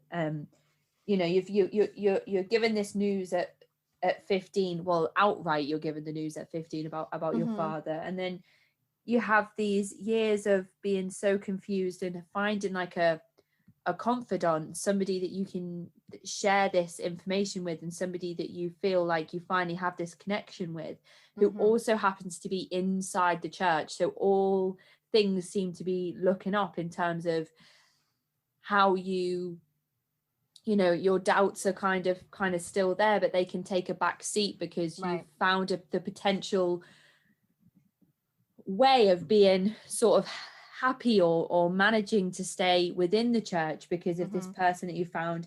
And I just can't, it's so upsetting because every time something happened, it's almost like your mum was gaslighting you with what she would say in the terms of, we had to leave your father, we have to run away from your father because you will lose the status of being a blessed child. And to me, obviously not being indoctrinated and being on the outside, and I'm thinking to myself, it's much more important to get your child the help that they might need than it would be for them to lose their status as a blessed child. Yeah, I mean, there was nowhere to go for help either, because I remember one time my mom telling me, again, I was very young in elementary school, that she had started to see a counselor. And she said, he started shouting penis at me. And so I never went back. And this was like for her to tell me that like people in these helping professions were not to be trusted. I cannot imagine. She painted this person as like crazy, like he was crazy. He just started shouting penis. Like as an adult, I look back and I'm like, was she sitting there with a therapist who said, how do you react to the word penis? Yes. Like that to me is probably what had happened, and she got triggered. My sister and I think that she might have been a victim. Yes, I did think that when you mentioned that she accused your father, but you weren't sure and had no recollection of whether maybe she was kind of almost trying to recover from her own experiences growing up as a child who may have been abused. Right. I think she must have had this conversation with my sister about like a neighbor when she was young. She was born in Mexico. And so it may have been when she was like 5 and still living in Mexico. It was like an upstairs neighbor or something. Or maybe it was when her family came to the United States when she was 7. I did not have that conversation with my sister, or with my mother rather, but when my sister shared this information with me, as adults, she and I were able to process together. It was probably this happened to our mom and she was projecting onto our father. I think too, like to be married to somebody that you don't know, that you don't love, and to have to go through the sexual ritual and then have children with them, there must be a lot of sexual trauma in that anyway. And so if there's somebody that's carrying any kind of latent trauma like that, as a victim in childhood or even, later adulthood, I can imagine that would just compound the trauma. And so I'm in no way excusing my mother, but at the same time, I have a lot of compassion for somebody who didn't get the help that she needed and didn't know how to get the help that she needed, because she had been indoctrinated to believe that the outside world was evil. She had taught us to believe that, any kind of government services were evil. Foster care was always threatened. Like, if you tell anybody what's happening, because again, our father was very physically abusive, CPS will come and take you away and you'll get split up and put into foster care. That was like the threat that we got all the time. So there was nowhere to go outside of the church. In the church, she did try to seek out counseling. And that's what ended up getting my parents back together, as the church forced them back together. And I remember sitting down with a counselor when I was 17, and I was very angry about the fact that my parents were being forced back together. And I was like, look, this doesn't solve anything. Like, sexual abuse aside, I have no recollection of this. I don't know what it is, but it was still an abusive situation. And the woman who was the counselor, she was very high up in leadership. She goes, honey, I think all of that's in your head. So again, just there was a lot of gaslighting that occurred. I'm pretty sure there was another person that we went to counseling with, but at this point, like, I've blocked it out, but she was the headmistress of a boarding school in the church that my sister and I went to. And I think it was a similar situation. And that's not the first or only time that somebody in the church told you that, like, the pain was in your head, or, your struggles were in your head. You were just supposed to, like, cut off that part of your emotional experience and focus on the mission. So, I remember being on Pure Love Alliance, and I was struggling at that point. I was 15. My parents had split. I'm trying to hide this. And I was so upset. Because, like, I didn't even know where I was coming home to. My mom had run away with the kids and sent me off for a month. And a leader, I wouldn't share with her what was going on necessarily, but she said, whatever you're struggling with, the pain is all in your head and you need to focus on the mission. So it's not that it was like one problematic person. It's that there was that problematic culture in the church. Yeah. And, you've mentioned that that the parents and the first generation members of the Unification Church will have experienced their own levels of indoctrination that might cause your mum to say things like, we can't risk losing your status as blessed children. Not to mention what she may have been struggling with in terms of mental health as well. But the sad thing that I think comes from those statements that your mum says to you, like, oh, so you're going to break the matching, and oh, you've had this illicit relationship with this other person in the church, even though we haven't matched you. It leads you to say these things, which you said at least 4 or 5 times this episode, that no one will want me. That's what those statements reinforce. Which absolutely. Is obviously not true, because you're married now, not to a big tall Norwegian guy, but to somebody that you obviously love and trust and have a safe relationship with. But the difficulty in these statements that your mum says to you, probably because of her own indoctrination, leads you to say things from the age of 15 to your early 20s. No one will want me, and that is such an awful and heartbreaking statement to say to yourself. And it's not something anybody should ever have to experience or feel.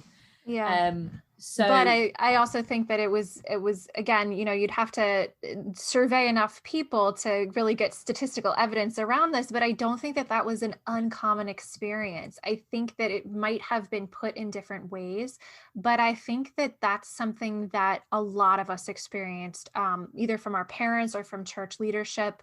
It might have been different circumstances, but anything that you did to stray or to lead you closer to falling, it was a stain on your purity. And the Unification Church definitely adopted purity culture from the white evangelical Christian movement. And so that's a lot of indoctrinations that's happening in evangelical Christianity too. And we amplified it with our theology and with our behaviors. Yeah. And I think it's similar to the tactics that are used where people will say, well, everybody outside of this movement is evil. And they will be your undoing. I guess it's the same as making you feel like, well, no one will want me, so I have to stay here because I don't have any other choice. It's the same as, well, I don't want to go and interact with anybody outside of the church because I don't know what type of sin they'll bring down on me. And so I guess it's the same kind of technique and tactic. But how did you break away from the church in the end, what does that journey look like, from kind of being in this marriage, managing to kind of get the marriage broken, and then taking the step to leave the church officially? So it's interesting because there's no paperwork that you sign. I did have to sign paperwork to break the blessing, so to officially end the marriage, even though it was never a legal marriage as far as, the United States and Norway were concerned. We were taught to believe that church doctrine was above secular law. And so in my mind, even though I wasn't even really a believer in the church anymore, it was really important to get that document signed, because otherwise I knew that the husband, his family, my parents would never consider it over and would always harass me about it. Basically for me, after I signed that document, that was kind of the end for me. I was already being shunned by a lot of people because they knew that I was struggling. I was very open about my struggles. Obviously, everybody saw me falling apart too in the ballroom of East Garden, like sobbing, begging to leave. So like, I was by no means a model member at that point. I did work for the church during the time of my marriage. And I remember talking to other people too. I think because I would go through these waves of like, well, maybe I need to make it work. Like, I've read old journals and they're heartbreaking to see the language that I used, because I can see the core inner self coming out in some entries where I'm like, oh, I recognize that person. That is like the healthy part of my brain. And then the next day it would be like church lingo, and I shudder when I think about them. But I can see kind of that up and down as I was sort of oscillating between I need to fight for myself and I need to like be a better person in the church and make this marriage work. But the breaking point came for me through a sort of series of events. My mother contracted Lyme disease, I think for the third time, unfortunately. She had gotten Lyme disease even before I was born. When she was doing something called pioneering, so like witnessing with no established church in West Virginia, she had gotten Bell's palsy and the entire left side of her face was paralyzed for a while. I don't think that the church got her medical treatment for it either, because she, up until, she passed away 6 years ago, the left side of her face still had nerve damage. Right. And growing up, she thought that when I was growing up, she thought she had MS because it had been undiagnosed Lyme. And when she had Bell's palsy, the second in command in the church, Dr. Pock, told her that it was spirit world attacking her because she was struggling with my match with my father.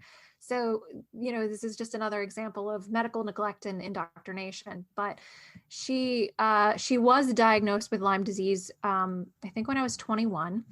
And she didn't respond to antibiotics, so she had to have intravenous treatment. And I left work at that point to come live with my parents, because I was living in New York City, to be her caretaker. And I was giving her injections every day.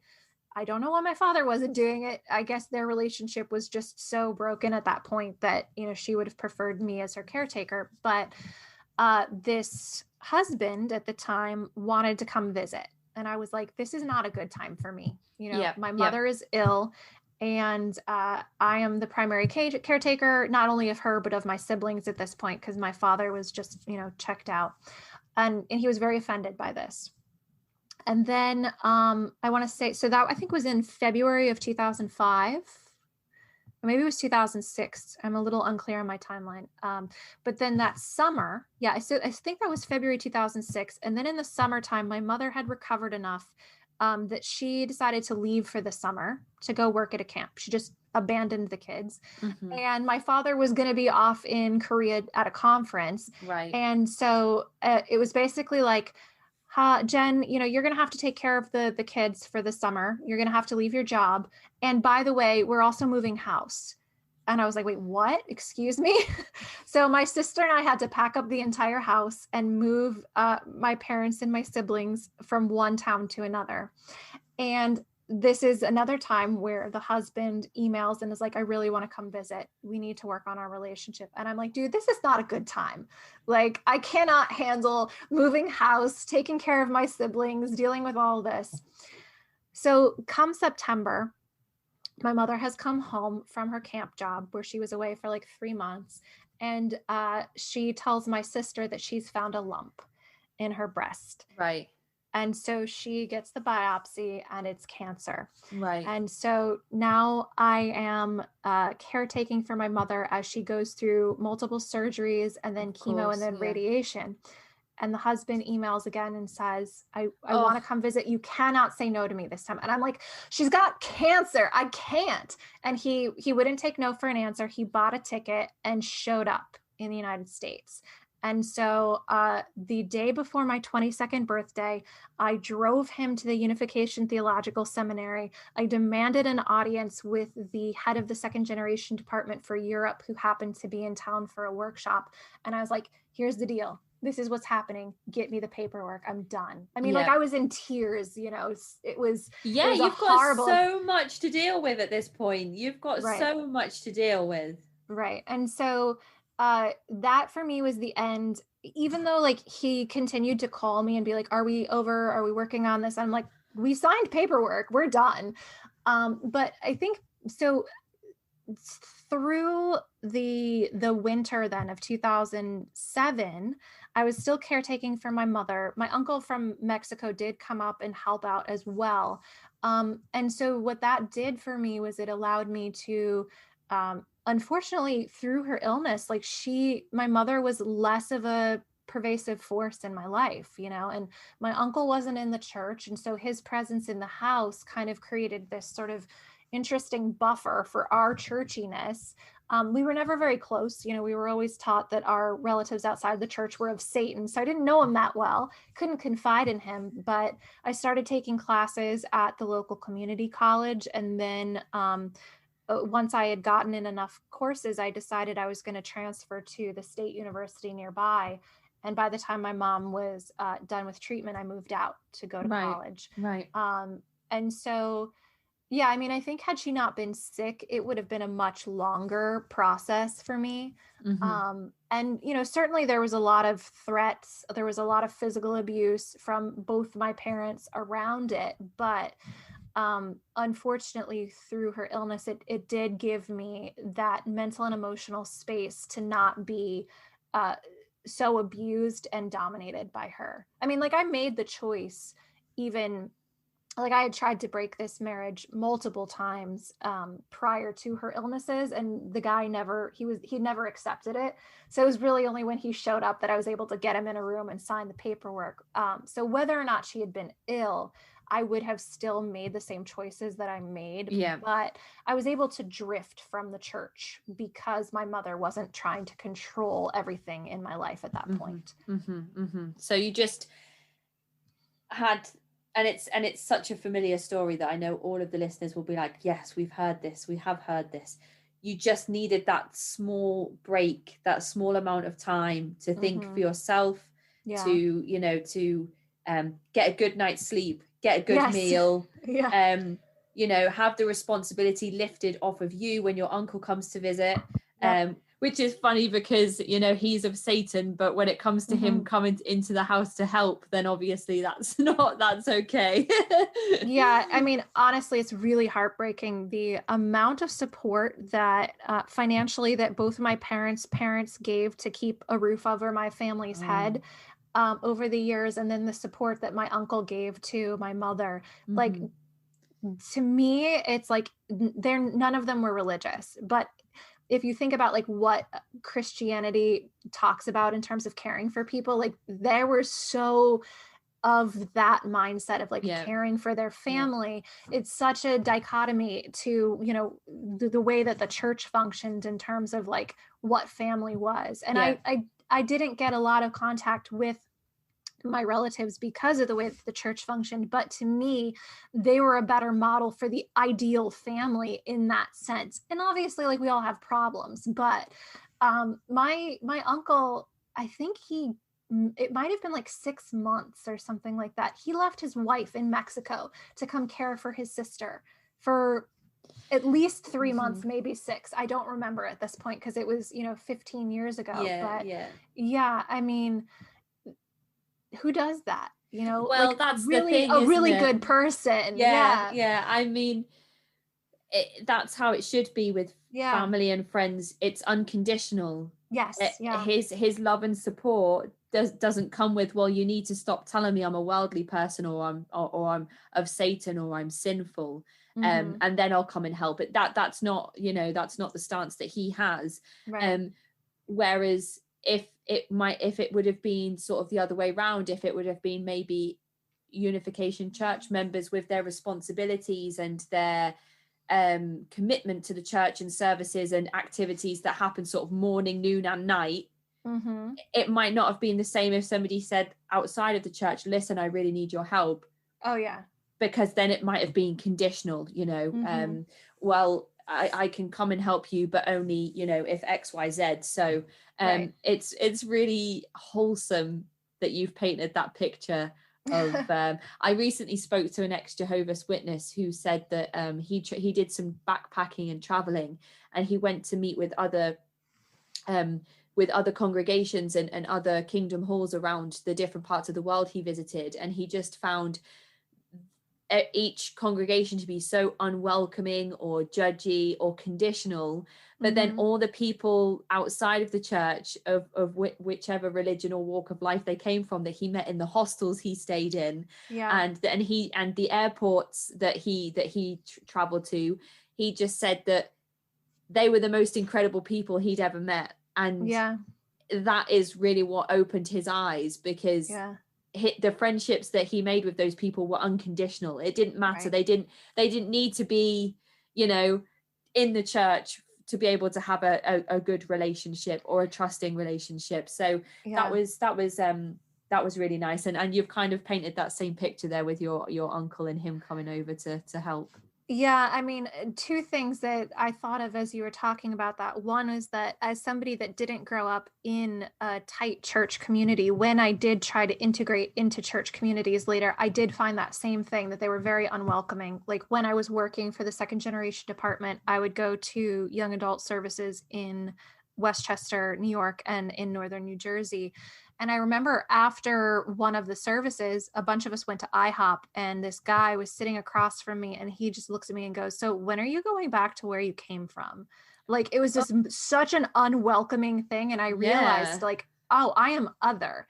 Not only am I other because I'm carrying all of this baggage, but they don't want me here. Like, I'm not of their community. And it's something that I experienced even when I was little, and we would go to church on the holy days. There was like 8 of them on the church calendar. And so we would drive 2 hours to DC, and I started being too afraid to go to Sunday school because the kids were so unwelcoming. And then conversely, I loved theater. And so the theater community, especially as I was transitioning out of the church, was such an interesting counterpoint to me, because it is such a loving, welcoming kind of community. They became my surrogate family as I was transitioning out. That's where I met my partner, and to me, it did create such a beautiful possibility of what could be, and that's not to say that the theater community is perfect or anything, but certainly coming from the environment that I came from, it was such a breath of fresh air, that, to this day, like, I have such a deep love for those people in that place. Amazing. So I guess the only thing that's left now is to talk a little bit about the work that you're doing online to advocate for other members leaving or who have left the church, and then just to ask you what advice you have for others who are looking to leave their high controlling environments. Right. So the work that I do as an artist is I do explore the feminine experience, at least my experience as a woman in the Unification Church, through visual arts. So I do a lot of self-portraiture and photography to delve into those experiences, and I connect them to, religious trauma and sexual trauma, and just the sense of indoctrination as well. And so I spend a lot of time on social media kind of diving into that and trying to help make those connections for for people that are interested. And for anybody that is looking to leave a high control environment, I would say search out the information on the internet. It was not something that I left in 2007. There was very little resource available to examine the Unification Church. The one place that I did gravitate to was a blog called How Well Do You Know Your Moon? And it is fabulous. And so for anybody looking to leave the Unification Church, I highly recommend that. But, there are a number of resources available through the International Cultic Studies Association that can kind of teach you the basics of what does a high demand environment look like, what are the techniques used, and if you can start to check the boxes and say like, oh, this applies to my experience, this applies to my experience, it can help you to begin to disconnect and understand what is being done to you and how to avoid it. Obviously, the best thing that you can do is to create that space for yourself to think, to breathe, to sleep, to eat, give yourself access to all the resources that you were not allowed in the group. But the International Cultic Studies Association also has recovery workshops, and they have a list of cult-aware therapists. And I have to say that finding somebody in the therapy community who understands how high demand groups work has been one of the greatest things for my recovery, because I don't have to spend time educating the therapist. They already know. They may not speak Unification Church language, but they understand my dialect. I've spoken to others from like Jehovah's Witnesses and other groups, and it's so funny. We do speak the root language. It's just, like I said, different dialects, and it's be like, oh, you call it that, we call it this, And so it's very funny to be in a recovery workshop with other second generation adults of various groups, because you come to realize that our group wasn't special. We were all very similar. Same, but different. Exactly. And so, that I think would be the greatest advice that I can give is seek out educational resources. If you've been indoctrinated to not believe those resources, it's going to be hard in the beginning, but, trying to really understand logistically like what the group did, what the justifications that the group made, and ask yourself, like, are these things that a good person would do? Like with Moon, there are many things that we justified in the Unification Church, but you really have to ask yourself, is this what a godly person would do? And I think that you can start the deconstruction process there. Is this what loving ideal families would do to their children? Like on STF, a girl was murdered. Oh my goodness. They kept sending us back out to fundraise. Oh my goodness. Right. So if the premise of the Unification Church is we are building ideal blessed families, and blessed children are the most precious resource to God, why would you send your children out to fundraise in a dangerous area where somebody could get murdered? And why would you continue to run a program like that?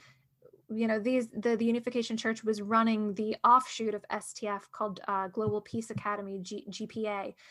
During COVID. They recently shut that down, but they were still exposing their children to something incredibly dangerous, and potentially exposing other people that were being fundraised to. So you have to ask the question, is this what godly people do? And when you start there, I think that the theology starts to break down. And you can start your deconstruction process there. Yeah, I think that sounds like great advice. We've talked a lot on this podcast before about the perks of therapy, and a lot of people have given their testaments to how that's changed their lives for the better, finding a suitable therapist, and even though that's not an option and is not accessible for everybody that might be listening, that might benefit from therapy of one type or another, the online resources are endless, and those are things, if you're listening to this podcast, those are things that you probably do have the means to access at some level. And Teddy mentioned the platform How Well Do You Know Your Moon as well. So there are plenty of places that people can go and look for support. Jen, thank you so much for coming and sharing your story. You've taken me on a wild journey this evening. We've gone through all sorts of different themes and topics, and we've spoken about all the different difficult things a young person might experience growing up through their life, from upheaval and transitional periods to the prospect of child abuse, physically or sexually. We've talked about all different types of levels of indoctrination from every single possible source possible, and yet here you are talking to me with a smile on your face. You've got your cats, you're in a loving relationship that you know seems to be stable, and you are an example of somebody that can go through all of these horrible processes and experiences but get to a place of comfort and safety and self-realization and self-respect and love as well. Yeah, and I want to give the message of hope, and I also want to acknowledge that it's a hard journey. I believe in human resiliency. I believe that we can all get here, and I want to acknowledge that it's hard, you know. And so for anybody that is trying to get out, like, you have my ultimate respect and love and emotional support in that regard, because I know that it's hard, and there are always going to be hard days, and hopefully, you know, each step away from the cult makes it easier. And we're just here chatting away for anyone else that wants to join us. You know, I'm not going anywhere, so get in touch and come and chat about your experiences, and maybe, you know, if you're ready, that is, it will help. So thank you so much, Jen, for your time. I really, really appreciate it, and I just hope that you enjoy the rest of your day. Thank you so much for having me. It's been an honor to chat with you. Take care, Jen. Speak soon. Bye. Bye. That is the end of this week's episode. If you'd like to get in touch, you can do so at emailing me at cultvaultpodcast@gmail.com, or find me on Twitter and Instagram at cultvaultpod. I am your speaker, Casey, and this has been the Cult Vault.